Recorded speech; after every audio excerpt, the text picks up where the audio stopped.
up, guys? It's time for a chest and back day in the home gym. All right, guys, welcome back to the Comeback Series, episode 5. This is the chest and back day. This is a 6-day split. For those of you who don't know, it's not entirely push-pull legs. It's kind of a hybrid between push-pull legs and then a leg day, chest and back day, and a shoulder and arm day, which helps a lot with like overlapping movements, overlapping muscles, and all that stuff, better recovery, yada yada, because, 6 times a week can be a bit much if you don't program accordingly. So we start off with the incline dumbbell press.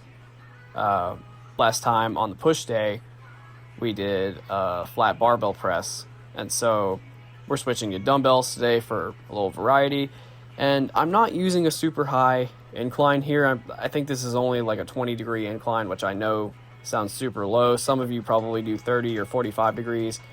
But this bench, for whatever reason, I didn't know this until after I bought it. It was it's got like a 20 degree, 35 degree, 45 degree. So the jumps are a little weird.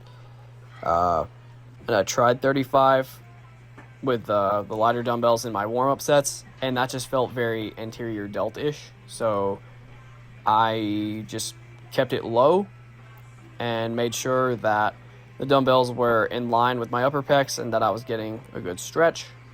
And so I could really feel my pecs working here. That's all that really matters.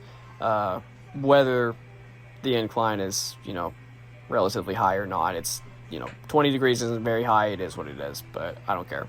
And you'll notice that my strength on my seated dumbbell press, which I did on the push day, I was using 60s on that.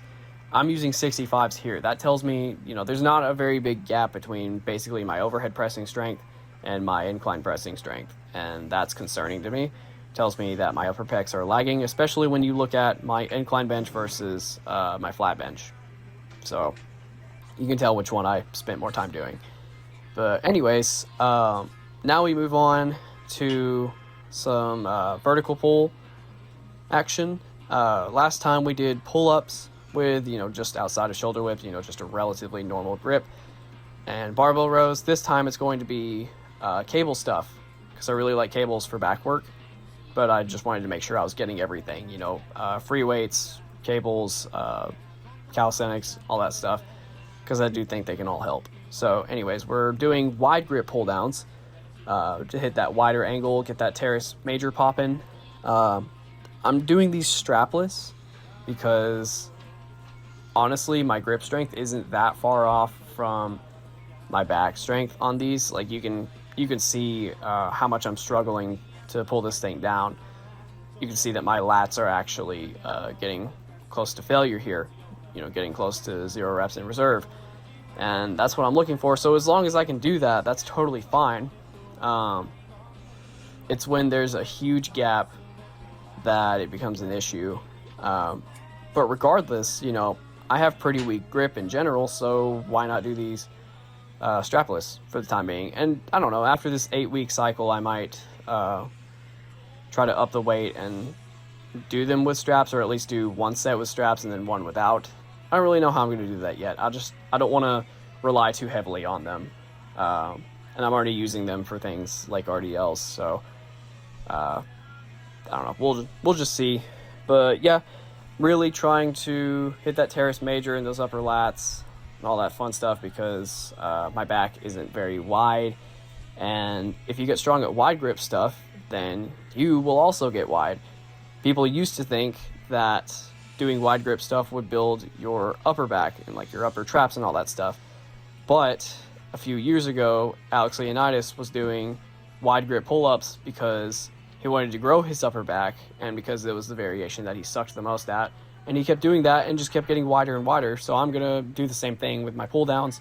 I would do it with pull-ups if I could, but as you can see, my pull-up bar doesn't have that angle for the wide grip. I could do them neutral, but I don't know, I'll save that for another day. But anyways, now we move on to the lower chest, the lower pecs. We did upper pecs, and now we're doing lower. So this is the pause dip. You can see I'm not using any weight on these, and that's for the same reason as why I'm not doing them on pull-ups, which I discussed in my pull day. But to reiterate, it's basically because I'm trying to rebuild my base and make sure that I can do a certain amount of reps before I put a plate on, because, you know, I don't want to just put like a 25 on or something. I want to actually be able to put on some decent weight when I start doing them weighted again. But I mean, I'm only doing 14 reps right now. You know, I'm getting pretty deep, and I have a brief pause on all of these, but, you know, the rep count isn't high enough for me to justify putting weight on just yet. So I'm going to keep milking these as long as I can, just doing 30 total of these, just like I was with the pull-ups. And, you know, as far as a rep goal, I might try for like, I don't know, I think I did 30 without the pause before I started doing them weighted again. So I don't know, maybe I'll do that here, although I'm worried that might take a while. But that would basically be more than doubling my rep count. So that would be pretty cool. I just don't know if I can do that within the next 8 weeks. But, you know, why not? We'll try it. But anyways, I got 14 on the first set and then 12 on the second one. And after the second one, I was like, okay, you know what? I'm really close to having 30, so I'll just take a short rest and crank out these last 4. And so I just got back on those bars and got to work. And you'll notice I'm facing away from the rack. That's because it makes my shoulders externally rotated, which is more comfortable for me. I can get deep without shoulder pain. And so if you're used to doing dips facing the rack where your shoulders are internally rotated, and you feel shoulder pain, try doing them externally rotated. That's my default way of doing them now, and I'm probably going to do these for the rest of my life. But now we move on. This is the final exercise. This is the chest-supported cable row. I did a barbell row on my first pull day, so now I'm doing chest-supported cable stuff. And chest-supported cable stuff allows me to really squeeze my shoulder blades together better.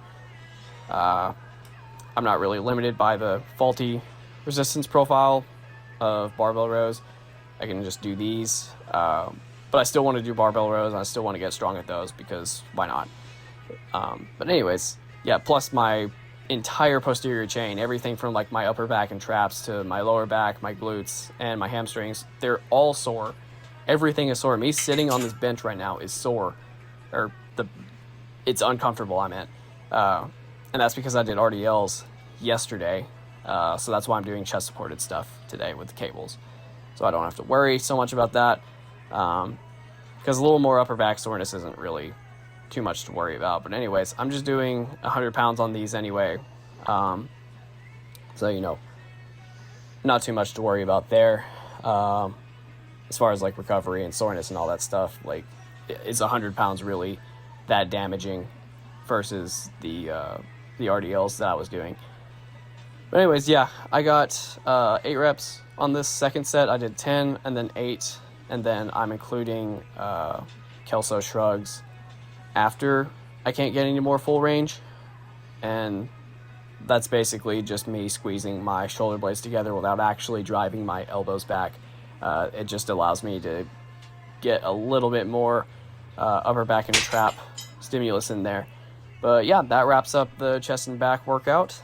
I hope you guys enjoyed. I will see you guys tomorrow for shoulders and arms, the final episode.